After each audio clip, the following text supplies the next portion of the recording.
News Radio 840 WHAS coming up on today's show. Could your house be in foreclosure and you not know it? Could you refinance your home now with a 40, 50, or even 60-year mortgage and save money? And is your home dusty? We've got some tips on how to prevent dust buildup in your home in 10 easy steps. Hi, everybody, I'm Bob Sokoler, owner of the Sokoler team at RE/MAX Properties East. Thank you for joining us on this Sunday. We've got a lot of questions and a lot of information to share with you between now and the top of the hour. With us to help answer these questions, we've got Lee Harris. He's legal counsel over at Limestone Title and Escrow. You can pick the closing attorney that you want. Lee Harris and Limestone do a phenomenal job. You can call her directly on her cell phone, 649-7964. Also with us, Randy Rocky, who is one of the head guys over at Swan Financial. They're mortgage brokers, so they go out and shop for the best loan. So if you're thinking of purchasing a house or even refinancing your home, they will find you the very best deal out there. What you want to do is give Randy a call, 645-0736. And if you're thinking of selling your home now or next year even, I would love to be able to help you. There's no home too big or too small. It's me who comes out. And it's a free, no obligation analysis, and we'll talk what the process is to get your home on the market and sold. And I also have buyer agents that could help you find your next home as well. Going to give me a call on my cell phone anytime, 376-5483, or go to bobsellslouisville.com. All right, this first question is rather lengthy. It's for Lee Harris over at Limestone, but I thought this was rather interesting. Lee, Charlotte sent us an email from North Carolina, and it's really an unusual question. She listens to iHeartRadio. She says she closed on her house back in May, then she's been living there ever since, and today she says a man came to her house claiming to be a real estate broker who handles foreclosure sales and said he'd been assigned to sell the house, her house. And she told him, there's no way my house is in foreclosure because I just bought it. She has all the subsequent mortgage payments, and he accused her of lying. This is accusing Charlotte of lying. She said she contacted her real estate agent and her closing attorney. They thought it might be a scam, so they looked that up and then contacted this guy. Turns out it's a real agent, a real foreclosure. It's been issued on her house by a different finance company than she doesn't have a mortgage with. They're saying that her title insurance should cover this, but she's not sure what's going on. And I realize this is in another state, but I thought this was so interesting. Could this happen to any of our listeners who own homes here in the Louisville area? And what is going on? Yeah. Yes. So it sounds like perhaps when the search was run, maybe the previous owner had two mortgages, maybe a first mortgage and then a second, and maybe they didn't find this second mortgage. And now that it's been several months, this mortgage obviously hasn't been paid since May, and that's about how long it takes, 60 to 90 days for them to start looking at defaults on those. Mm-hmm. And so hopefully she bought owner's title insurance. That's why it's important. If there's anything ever missed, they will handle it. She just needs to make a claim with her carrier, and they will cover any defense costs, and they will cover any fees to get this taken care of. And there's probably been fees added on by the lender on their side, like attorney's fees and whatnot, and they should cover all of that. So that's the benefit of owner's title. If anything ever is out of whack, they should help with that. And Lee, not to be the bearer of bad news for Charlotte, and I think she's listening, so if she did not buy owner's title insurance, now again, we should point out when you have a mortgage, and Randy will tell you, mortgage title insurance is a requirement, so that covers your mortgage. But if she did not buy owner's title insurance, what's the forecast here for her? Then she will have to get that lien cleared off of her property, obviously, because she doesn't want to pay it, monthly, someone else's mortgage. So she would be in the same position to negotiate with the lender and say, look, this was missed, and I need to figure out a settlement with you to get it off of my house so that she can have free and clear title down the line when she goes to sell, and so that she doesn't have this foreclosure looming on her house for something that she didn't even borrow. So she goes to the closing attorney that she went through to have him or her handle that? Well, they could help her with filing of the claim if she has the title policy. If she doesn't have the title policy, then she should seek a real estate attorney in North Carolina that can help her navigate this situation. Because once a foreclosure situation started, there's definitely legal counsel on the other side. So just so everybody understands this is not an isolated incident. This has happened in many areas, including here in the Louisville area, right? Because we've dealt with this because of a closing attorney who in the past may or may not have done, I'm not accusing anybody, but their due diligence properly. Their people didn't do the due diligence, and as a result, the buyer was on the hook, and the seller, as the seller found out. It actually happened to one of our clients who had bought a home. This is about a year ago, bought a home about 15 years ago, and as it turned out, it had never been cleared properly, and there was another lien on the house that had to be cleared. So I brought this up because this is so important. And Lee, is there anything you could tell our listeners that they should do to protect themselves against anything like this? What would you say? Yes, I mean, all of this information as to whether or not there are liens on properties is all public information. So in Jefferson County, for example, you can go on free to Jefferson County Clerk's website and you can pull up the name of the owner that you're buying from, and you can see if there's any mortgages, and if they have been released, it will say release. But if you see like maybe there's 2 mortgages there, and then when you get to your closing, you only see one being paid off, you have a right to raise a red flag and say, wait a minute, I think there's some other things out here. Occasionally, the reason that this happens is because things are misfiled when they were originally put into the clerk's records. So then when that closing company goes to search, it's not in there. It's not in the chain of title, but the lender still knows they have this loan and it's not being paid. So, that's human error on the part of the filers. And of course, human error happens. Yeah, and I would think the filer should be held responsible at that point. Yeah. I think our listeners will feel the same way. Hey, a reminder, you can see a rebroadcast and actually watch this show by going to LouisvilleAnswers.com. That is LouisvilleAnswers.com. It's our YouTube channel, and you can see and hear what we're talking about vividly rather than just listening to it on 840 WHAS. All right, we go over to Randy Rocky at Swan Financial. Benji wrote us an email. He was watching CNBC the other day, he says, and he was some guy on there talking about extending home loans from 30 to 40. And so Benji's wondering, well, if it's go 40, what about 50 or 60 years? And would that actually work? Could that actually save people money? I know we're carrying out the financing more, Randy, but what are your thoughts on that? Well, we do 40-year loans. We haven't done one because they usually run about a quarter to 3/8 of a point higher. And in most scenarios, on a $300,000 loan, you end up saving about $100 a month. So as far as payment, so the numbers don't really work out. But yes, you can absolutely. I don't know about a 50 and 60-year loan. I've not heard of that being offered, but yeah, you can get a 40-year loan, and we can do it for you. But you're only saving $100 a month? Yes. Yeah. So then we run the numbers of how much extra you're going to pay, and it doesn't make any sense at all, really. So let's go the other way. So what if we went from a 30-year, which is standard, to a 20-year? Are we only paying an extra $100 a month, basically, or no? No. So again, you go 30 to 40. So if you go 30 to 20, I understand your question. Right. You're paying a substantial more. Really where you get your break on interest rate. You don't get a lot of break on 20 is when you go from a 30-year to a 15-year rate. There's about a half a point difference, and we sell a lot of 15-year rates. But we because of the interest rate differences, usually about a half a point. So you're locked in, though, paying a higher mortgage rate, and if things happen, life happens, and you need money, and you're paying that higher mortgage rate on a 15-year mortgage, then basically you're out of luck. But if you're paying on a 30-year, you can make extra payments per year and have the same effect. Am I right? Yes, you can. It just, again, you're paying about a 0.5% interest rate more. And traditionally, I'd say if I had to guess off the top of my head, we probably do 10% of them or 15-year loans out of is all. Most people go with a 30-year fixed mortgage. I think ARMs, to a certain extent, are going to come back into play in the next couple of years because of short-term rates dropping, but that hasn't been in play since short-term rates went way up. Yeah, speaking of rates dropping, was it next week that the Fed's meeting and the anticipation is high that we'll see interest rate short-term reduction?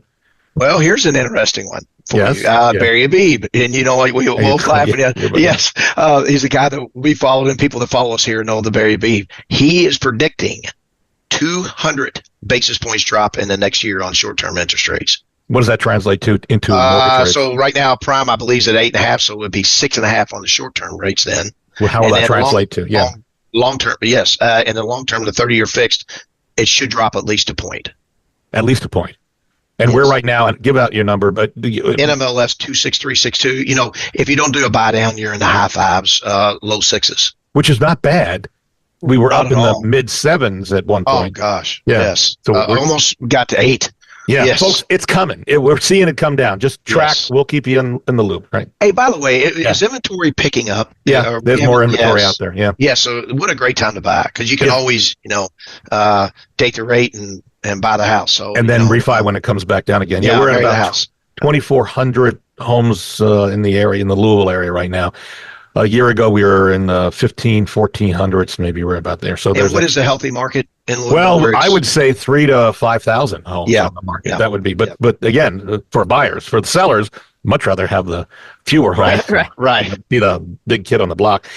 A reminder, one of the things we're very proud of, and we always suggest that before you buy anything, anywhere, you check out reviews, because those are the people, especially you want to make sure that the reviews cannot be fraudulently filed.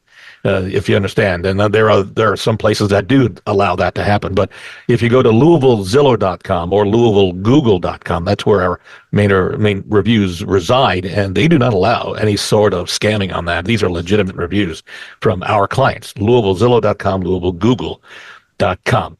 All right, we go back over to Lee Harris, limestone title. This question, and by the way, you can send me a question anytime. Bob@WeSellLouisville.com. Put radio question in the subject line and then just send me the question.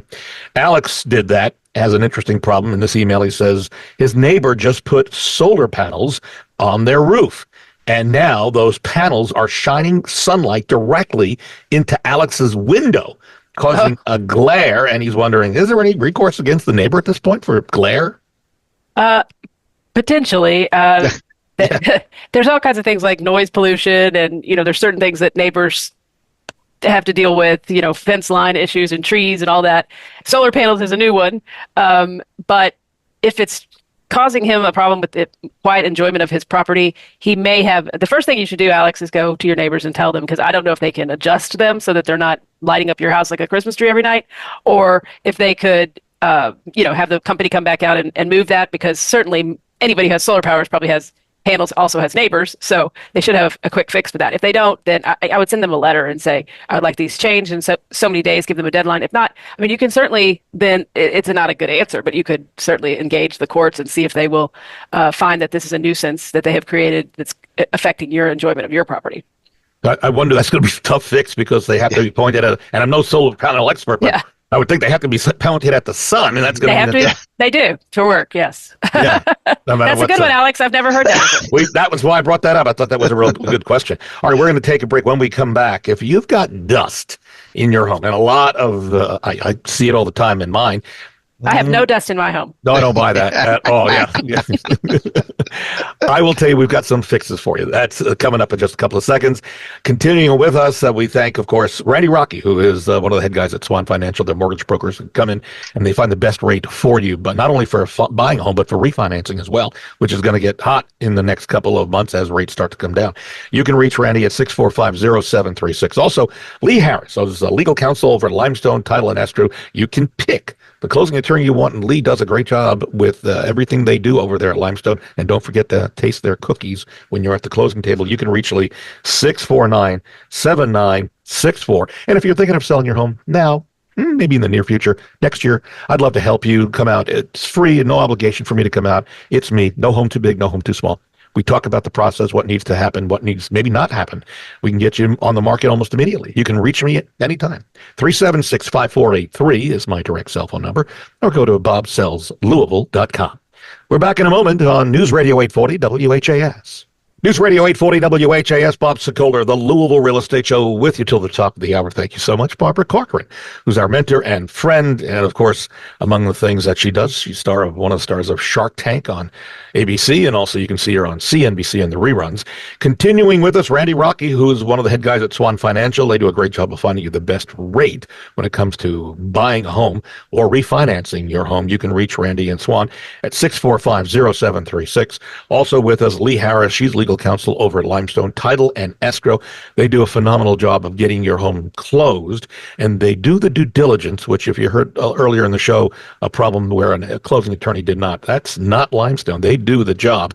I highly recommend them. You can reach Lee and her team over there. 649-7964. And if you're thinking of selling your home now or in the near future, a lot of people are starting to think because rates are coming down, they're going to be able to find their next home and more homes are coming on the market. We'd love to be able to help you. You can reach me. It's me. I come out. We talk.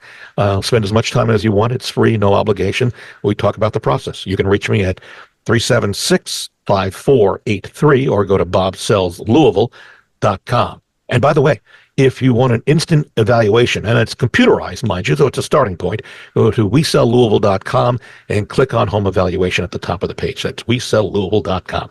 All right, we go back to the questions. This one's for Randy Rocky. Ethan bought his first house last year with a mortgage rate of 7%. This is a very timely question.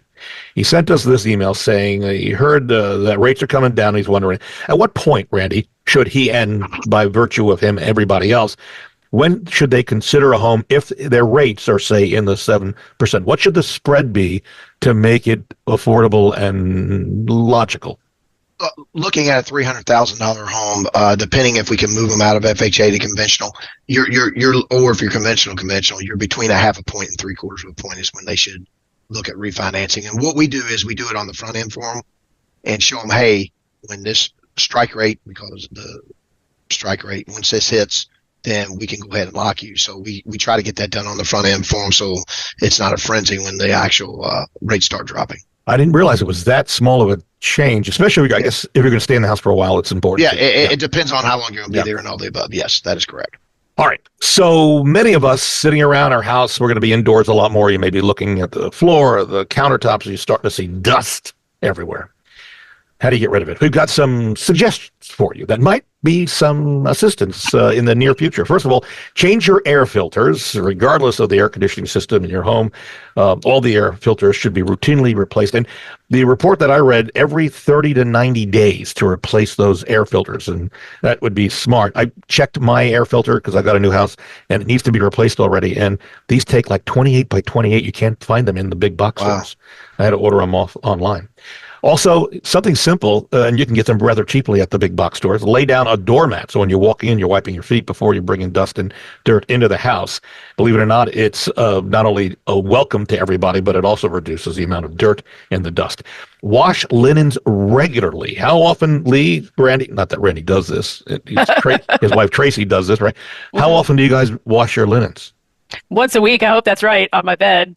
Towels. Yeah, how often towels? More often, Randy? Often than that. How about you? About once a week, once every 2 weeks. It seems like we're washing linens. Okay, well that's good. Week. Yeah, I got a trace. Yeah. So according to this report, bedding is a breeding place for dust mites. It comes from the skin and clothes, and it's important to wash your sheets, pillowcases, bath towels weekly. So you're right, to kill the dust mites and remove other allergens.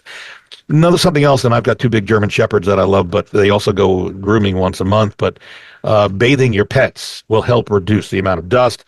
Of course, they're adorable members, but their suggestion is to do a regular brush, and bathe them with the right tools, and a pet detangling brush will help collect hairs so your pets won't shed. And I've got 4 of those vacuums, the ones that run around the house. So I've got those going at different times of the day. My cats hate those.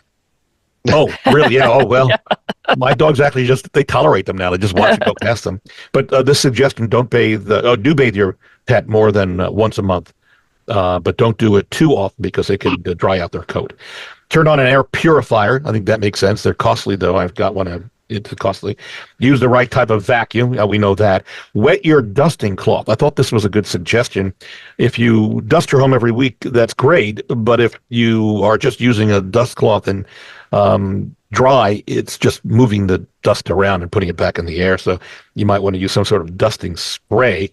And this will allow you to pick up those wet or those particles, and that helps draw in the particles to suck them up and remove them from the area. Clear clutter frequently is another suggestion because all that stacked up stuff goes ahead and draws the dust and attention to it. And open windows sparingly. This week, I believe it was Tuesday, the temperatures were down. I opened the windows. It was beautiful. But it's nice to have them outdoors. But that's when you have the outdoors coming in, you're also bringing in the dust and the things like that. So it brings in extra dust particles. So even with screens on the windows, the dust will come through the screens and you'll get more stuff inside. So those are some of the things, especially in the wintertime, if it gets cold, you definitely aren't going to be opening up those windows all that often. So some of the ideas there. All right, we go back over to, let's see, Lee Harris at Limestone Title. Emma sent us this email with a question. She says, I received a letter from a lawyer saying a deceased man with my last name left this deceased died, and he's looking for his estate is looking for relatives. The attorney wants me to call him, and so Emma's saying, "Oh, this just doesn't sound right. Found money like this. Is it a scam? Are we seeing scams like this, Lee?" It could be a scam, and it also could be a windfall for Emma. So I think the first thing to do is to look at the name of the attorney on the letter and either go to the KentuckyBarAssociation.com and look them up to see if they are really an attorney, or go Google them and see if they're really an attorney. You can also Google the phone number that's on there to see, because if it is a scam, people will have put that online. But I have heard of people having a long lost relative who they got money from, but it's pretty rare. So yeah, do your due diligence before you give them any kind of your information. It might be they're trying to get your social or something like that, and then they're going to take your identity or scam you. So you have to be careful whenever anybody that you don't know contacts you and they're asking you to call them, because they're going to want information. Yeah, you actually bring up a really good point, that to look up the name of the attorney online, it's possible that attorney has also created a fake website as well, right? So we have to be aware of that. Yep. But look for any disparaging remarks. Is there a website that someone could go to that you know of, like problemswithattorneys.com, something like that? I don't know that, but I know you can see if they're legit on Kentucky Bar Association's website. You can put in, it's called Lawyer Locator, and you can put their name in and see, if what their address is it the same as the one on the letter? Is their phone number the same? All of their email, all of that. But no matter what, if you call, don't give them any personal information like socials or bank account numbers or anything like that. If they're asking for that, that's probably a scam. A sign. Another suggestion, Better Business Bureau. Easy. Yes. Go to their Yep. website, easy to navigate, put in the guy's name, see what the response and the report that they have, the grade that particular attorney has. They should have some information on it.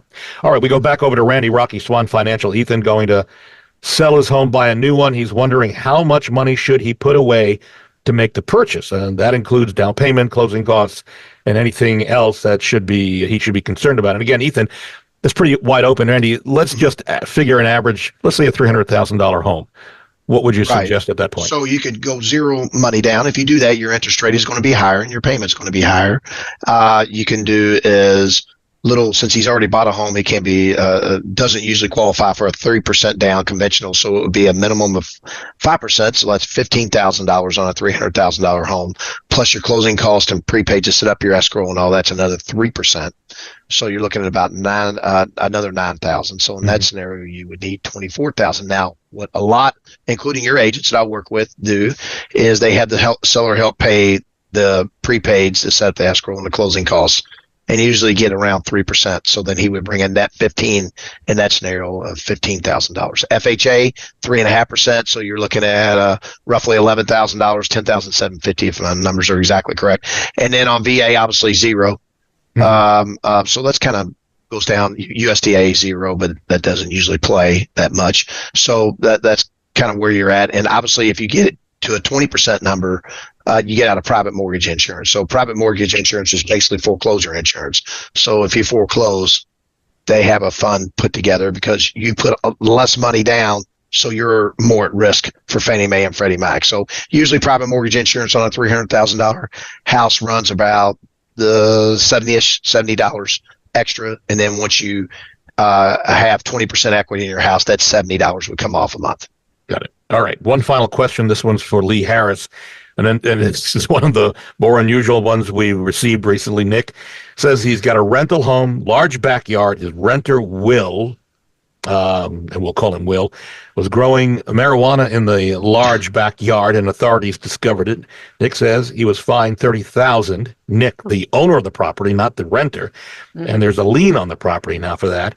And he's wondering any way to get the lien removed, since he's the owner and wasn't actually responsible for growing the marijuana. Oh gosh. Yeah, sorry, Nick. This is a danger when you have rental Renters. properties. You got to kind of know what's going on over there.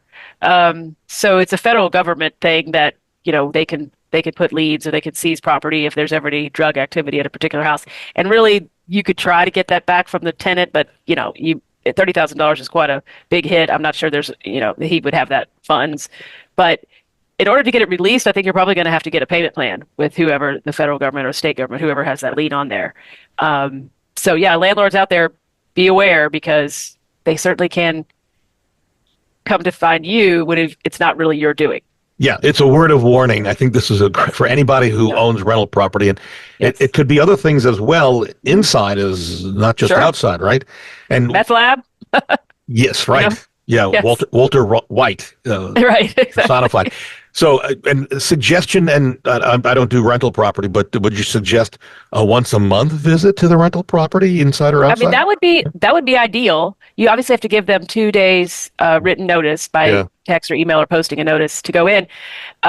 Once a month would be ideal. Probably most landlords aren't going to have time to do that much. So maybe once every 2 months, spot check, make sure that everything's a go. If you see something unusual, then you need to send your tenants a notice to get that fixed under the Landlord Tenant Act. And if they don't, then you can evict them. There you go. All right. With that, we'll tell you we're out of time. Good information. Hopefully that helped a lot of our rental owners. Our thanks to Randy Rocky, who is the co-owner of Swan Financial. They do a great job of finding you the best loan rate out there. And not only to purchase a home, but for refinancing. If you're thinking about that down the road, as things start to get back to a lower interest rate, you can reach Randy at 645-0736. Also, Lee Harris, Legal Counsel, Limestone Title and Escrow. They do a great job of getting your home closed at the closing table. You can reach Lee at 649-7964. If you're looking to sell your home, if you like an instant evaluation, it's computerized and it's the starting point. We see these instant evaluations come in a little low because it's taking into account other homes in the area that have sold, that yours may be a little bit better or a lot better. So you can go to WeSellLouisville.com, and that will get you the information almost instantly. You fill out that form. And then if you'd like to reach me, I'd love to come out. We talk. It's me that comes out. No home too big, no home too small. All you need to do is call me, 376-5483. It's a free, no obligation analysis when I come out there. Or you go to BobSellsLouisville.com. We are out of time. See you next Sunday on News Radio 840 WHAS.